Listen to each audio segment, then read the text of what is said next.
This is the Haulin Assets podcast, where we show you how to start and run your own trucking company.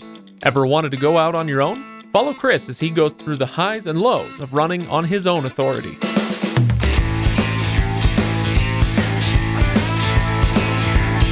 Welcome, everyone, to the Haulin Assets podcast, episode number 175. I am your host, Craig. Over there, he's Chris. How's it going, Chris? I'm doing well. How you doing, Craig? I'm all right. We're recording on a Monday, which means you're kind of rolling the dice with what kind of mood I'll be in. But I'm doing all right today. You've been amiable so far. That's the goal, right? I appreciate it when you're amiable. There you go. It's in the host's job description, like bullet number 1. Be amiable. Yeah. Okay, I don't always succeed. But today, Chris, we're talking about February 2025 financials. I'm excited for this one because, just sneak peek, the number is not what we usually see, and I mean that in a good way. And when I say usually, I mean for the last 12, 18 months, whatever it's been. So 2 years, 3 years, long time. Hey, I'm trying to be amiable here. Oh, it's working. Yeah. So anyway. I don't even know what that word means. It's too big for me.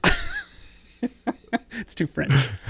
Okay, so we are going to get to those numbers. I'm excited to get there. But let me just remind everybody first to go to airforce.com and let them know to stop flying around during our recordings. That'd be great. And of course, once you're done with that, you can go to haulinassetsllc.com for full show notes, including all of the documents that we go through every month. So the profit and loss statement, for instance, is the big one where you can look at that monthly and kind of track what we're talking about on these shows. So, once you're done driving, if you want to pop over, haulinassetsllc.com, you can pull that up. Also, go to motorcarrierhq.com for the tools, tips, and people that you need to make that leap from employee driver to owner-operator. And while you're there, you can also get these sweet shirts that Chris and I are wearing. There's Haulin Assets merch, hats, shirts. I'm trying to think of what else is over there, Chris, but people can go check it out. HaulinAssetsAcademy.com. I need to remind people of that. It's how's it been going over there? You launched this a few months ago, and you getting some feedback? It's ramping up. Yeah, it's coming along. We're still working on getting some more content out. That's kind of the big push still. Mm-hmm. But there's 3 or 4 modules now. At least 4. Yeah. Maybe even 5 or 6. Anyway. Yeah. It is an awesome resource if you want to go kind of that self-directed educational route, HaulinAssetsAcademy.com. But before we get there, of course, Chris, I got to ask you stories from the road, things going on, anything you want to share with the people. Before we get to stories, yes, I do have one. We're recording this, like you said, on a Monday, which is usually, 80% of the time we're recording on a Tuesday. We're recording early because I fly out tomorrow, Tuesday, to go to Matt's. I'm super excited about it. First time we're having a booth there. It's the first time I've actually even gone to it for a little while. So I'm way excited about that and really hope to be able to meet listeners. So if you're listening to this as it's being launched, this episode, I'll be at Matt's for the rest of the week until it shuts down on Saturday evening. So if you are there, the Mid-America Truck Show. So if you're going to be there in Louisville, Kentucky, swing by our booth 38549 and check us out. Love to chat with you. We could talk trucking or just whatever else you want to, and be thrilled to meet with you. Yeah. All right. What are you taking with you? But did you ever figure out? Yeah, we've got some merch you can swing by. I should have brought some examples of them. You know what? Maybe we'll throw on some social media, but we've got a pretty sweet microfiber towel that has the Haulin Assets logo on it. And then we've got some fueling gloves. Every truck driver needs some, they got the little rubber coat on them. Yep. A set of those with Motor Carrier HQ. Plus, we're going to have a giveaway where we're giving, if you sign up to be on our contact list, you sign up to get a kind of a tool bundle. It's got a toolbox and an Awala mug and a Leatherman and a handful of other things that are pretty cool. Nice. Okay. So everybody, if you're going to Matt's, come find Chris. Not me, though. The cardboard cutout, the 12-foot cardboard cutout of me. It might be there. It was late arriving, so you won't be able to search using that. But bummer. Yeah. All right, Chris. you told me there was an accident. We had an accident, and this is one of those that kind of like really shakes your head. Our driver wasn't at fault. Everybody was okay.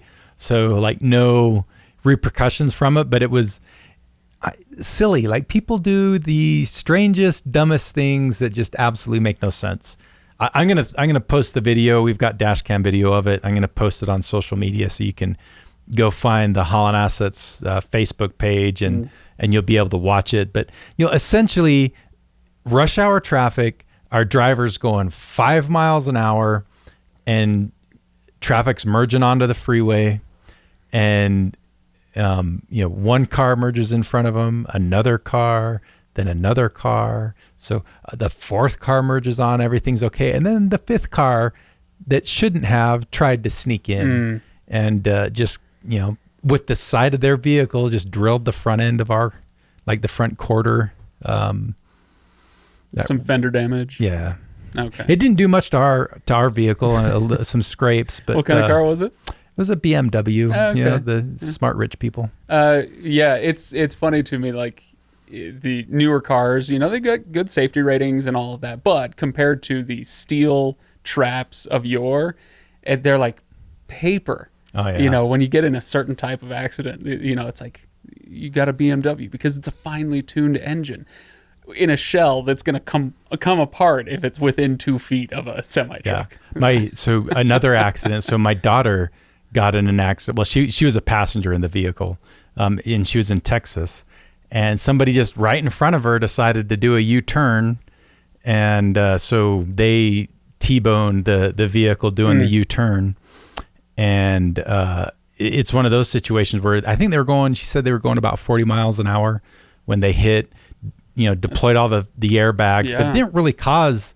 a crap ton of damage to the car, but totaled it. Of course. Yeah, and it's a fairly new vehicle. Once those airbags deploy, it's all over. It's toast. Yeah.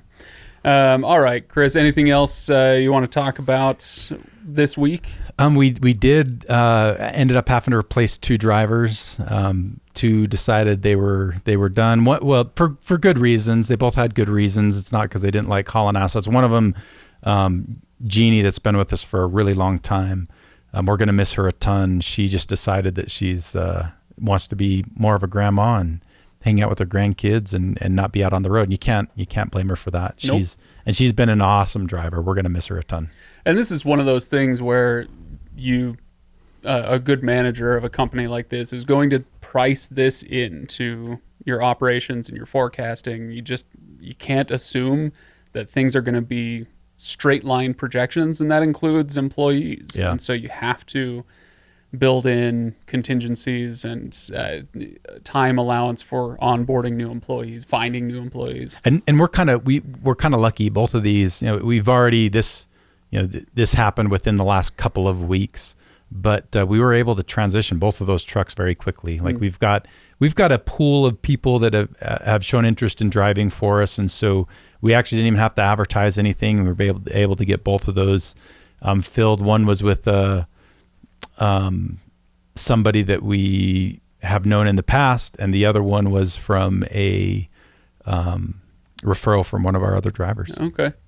So you say you have a pool of people who have expressed interest in the past. Yeah. So it's a little bit like a sales pipeline or something. Mm-hmm. Exactly. Is that the kind of thing where, okay, now you've filled this position, but how do you backfill your pipeline? Or do you in this case? We don't necessarily proactively go back and try to fill that pipeline, but we do, we've got this pool of, let's say it's probably roughly around 5 people that have said, hey, I want to drive for you when a slot opens up. And so even if we don't necessarily have a slot open up, every month or two, Nate or I'll reach out to them and just, say, hey, we're still thinking about you. And when something comes available, we will let you know. And we had quite a few this last time. And for a few of them, the timing just wasn't right. And so we just say, okay, we'll reach out again next time something comes available. And, when the timing's right, we pull the trigger. And this is, for those who are still employee drivers listening to this podcast, and you think that you'll be in that status for a while, and for everybody else, it's an awesome lesson. I learned this lesson at another job that I work. don't burn bridges. Be diplomatic. Where if somebody like Chris is looking to hire, and you're applying for a job there, and Chris says, "Sorry, the timing isn't right. We went with somebody else." Whatever. Don't be pissed off. Yeah. Or be pissed off, but don't say it. That's fine too. But it's your reply to that as the potential employee should be something along the lines of, "Hey, glad to hear you found somebody who's going to work out. Wish it would have been me, but I understand. That's fine. Let me know if something else pops up. I'd love to talk about that." And do you, Chris, I'm asking you directly, that's somebody you're going to want to keep in your back pocket if they got pretty far down the line with you. Absolutely. Yeah. Right. So it's, you never know when something else is going to come up. Chris hires somebody else into a position, and then 2 months later, you're like, "Oh, I made a horrible mistake," or they get a DUI or whatever, and you need to call your second choice, your third choice, whatever. It always blows my mind with people that go out in a blaze of glory, right? You burn bridges. Like, that's just the dumbest thing in the world to do. You always want to have as many options as possible. The more options you've got, whether it's in employment or any other facet of your life, the more options you got, the better off you're going to end up being in just about any situation. So like I'd never let myself get angry or upset enough that I'm going to burn a bridge with somebody. Yeah. I just think that's asinine. It's a horrible idea. It is. So, all right, Chris, well, let's talk numbers. As we are recording this, it's mid to late March, and the sun is shining, the birds are chirping, the Air Force is flying. So let's, after the third round of waiting for the jets to pass overhead, let's get into the numbers that are commensurately sunny, at least compared to what we've been talking about in the past. Why don't we start off with... you want to get right into the numbers and talk total miles run? Because this first one's not a great number. Oh, really? No. Okay. Now I'm very intrigued. So total miles ran 103,728, which is actually the lowest number of miles we've had in like over a year. Really? It is. Yeah, which kind of surprised me. And for a February, that's interesting. Well, you think about February. It's fewer days. 2 to 3 fewer days than most months. So that's almost 10%. Okay. So that kind of starts to make a little bit of sense of why it would be lower. But I also, it was low enough, that much more lower, that I was like, yes, what else is going on here? So I kind of dove deep into the number of miles and looked at each truck and saw how many miles each truck drove. And for the most part across the board, it's just no one truck was really low. They were just all kind of, in that 8,000 to 9,000 mile range for the most part. And so there's not really... So you just chalk that up to a 28-day month? Partially to a 28-day month, and partially February is a slower month in general as far as moving freight goes. Mm. So I think those two things combined is probably the biggest reason why the miles were lower. It's a little bit harder to find loads in February, and so maybe there was a little bit more waiting time between loads, and all that kind of stuff adds up to a little bit less mile. Okay, so 103, call it 103,000 miles, 104 if we want to round up.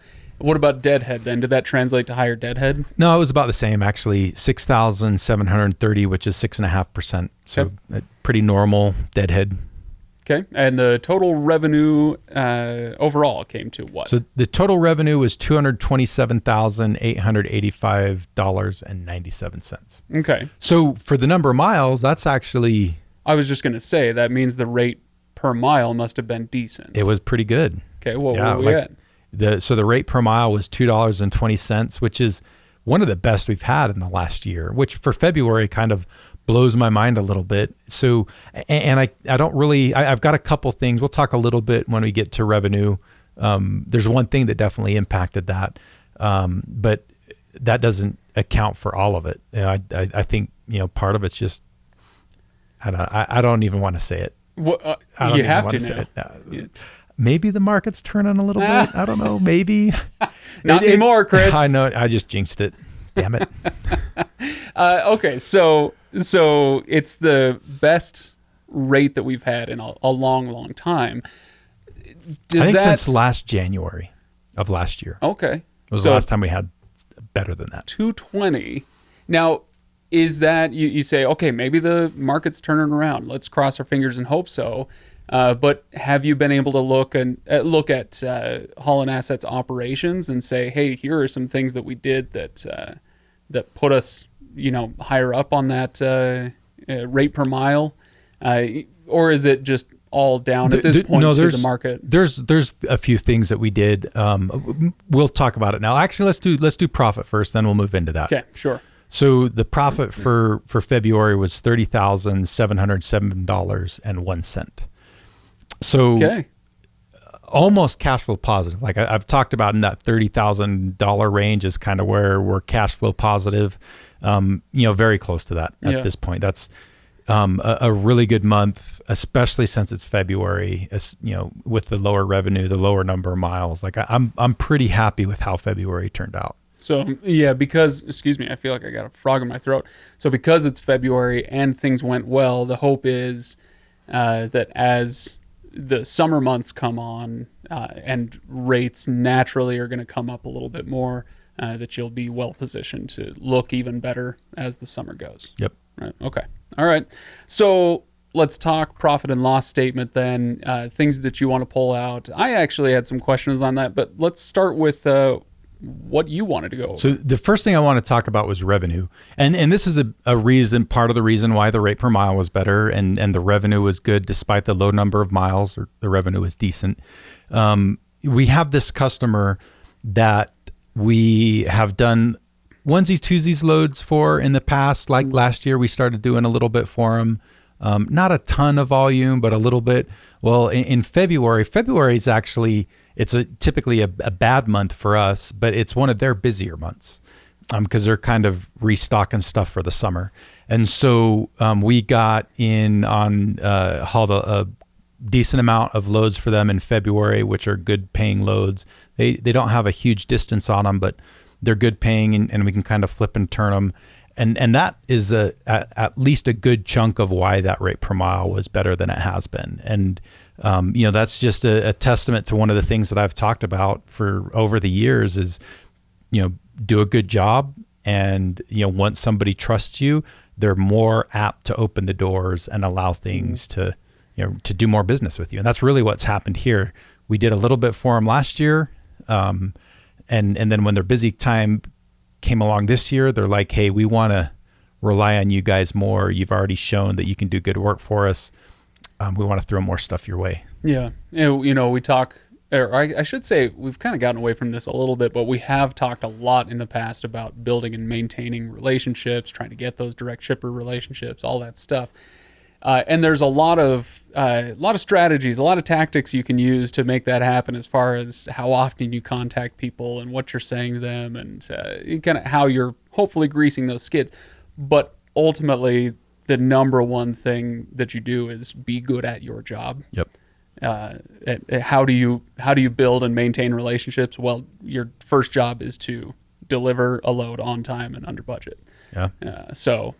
Well, and conversely, part of the reason that we ended up getting a little bit more is because one of the shippers that they were using were kind of falling down on the job and not delivering in the way that they had kind of promised. And so then that opened the door for us. So if you deliver and you do well, you're more likely to get those kind of loads. If you don't, the opposite happens. They take them away from you. Yeah. Okay. Well, good illustration then. What else do you want to pull out from the profit and loss? Overall, the profit and loss statement was pretty bland. I know I've said that in the past, but this is one of those months where everything was fairly normal. Fuel was 28.2% of revenue, which is good. Kind of in that normal range. It's kind of where we'd like it to be, less than 30 for sure. So it was okay. Maintenance and repairs were lower than normal, so that helped out a little bit. Which, as I recall, is that the third month, at least the second month in a row? I think the last 2 months we've been like slightly below normal or around normal. Several months before that, it seemed like for a while we were quite a bit above it.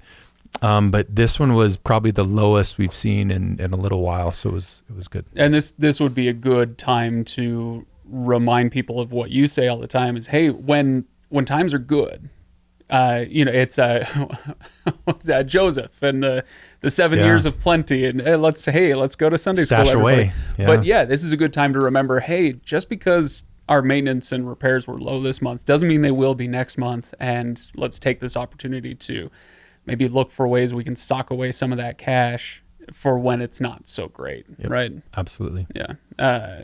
Okay.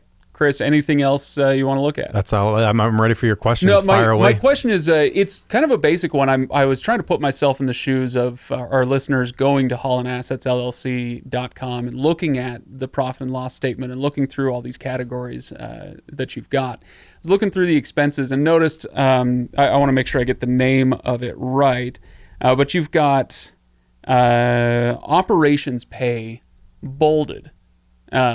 And so it caught my attention. Now, the operations pay, as I understand it, and you tell me if I'm wrong, that's going to be the administrative side, you and whoever else is working kind of outside of actual driving, making this go on. So that's the salary you're paying to yourself and others. Is that correct? It is. And yeah, so me, Nate, and when Brad was working for us, it basically non-drivers. Anybody that's getting paid by the company that is not a driver, that's where that pay goes. Okay. So my question was, first of all, why do you bold that? I'm looking at the dollar amounts and that one's in bold. Is that just to draw your own attention to it? And also, is that category different for Haulin Assets than it would be for another typical trucking company? Or do you guys feel like you operate similarly to how you advise others through Motor Carrier HQ? That's a great question. I would always, you could call it something different, but I would always put that category, kind of categorize it how we have. And you can call it, sometimes people call it G&A, general and administrative expenses, or like I did operations pay. It's really very, most accounting systems are very customizable, so you can call it, name it, whatever you want. But, sometimes we've talked a little bit in the past about you categorize stuff as either cost of goods sold or an expense. And that G&A or that operations pay or how admin pay or however you want to categorize it, definitely should be more on the expense line, not a cost of goods sold. Okay. So like your fuel would be cost of goods sold, your driver pay, expenses that are related directly to providing the service. Okay. Where a management team is not really directly tied to that. You're a step removed from the actual process of delivering something in a truck. Exactly. Okay. All right. Now, to answer the second part of the question, the why is it bolded? I actually don't do that. Oh, okay. QuickBooks does it. And the reason they do it is because it's one of those categories where there's subcategories, and I don't feel like it adds anything to provide that extra layer of detail. So I compress those. And for some reason, I don't know why, but QuickBooks, when you compress it, it bolts that line. Cool. Yeah, like I said, just trying to make sure that our listeners, when they go, have an explanation for what that category is and how it's working. Excellent. Well, I think we've covered what we want to cover from the profit and loss statement, et cetera. So if people have additional questions about how all of this is working, then you can put your comments directly on haulinassetsllc.com for this episode, or you can go to Facebook, find us there, drop your question, and we'll do our best to answer it. Chris, anything else you want to talk about today? No, I again, come see me at Matt's. Love to meet you. Oh, yeah, absolutely. See everybody there? Well, Chris will. All right, thanks everybody for listening. We will see you next time. See you then.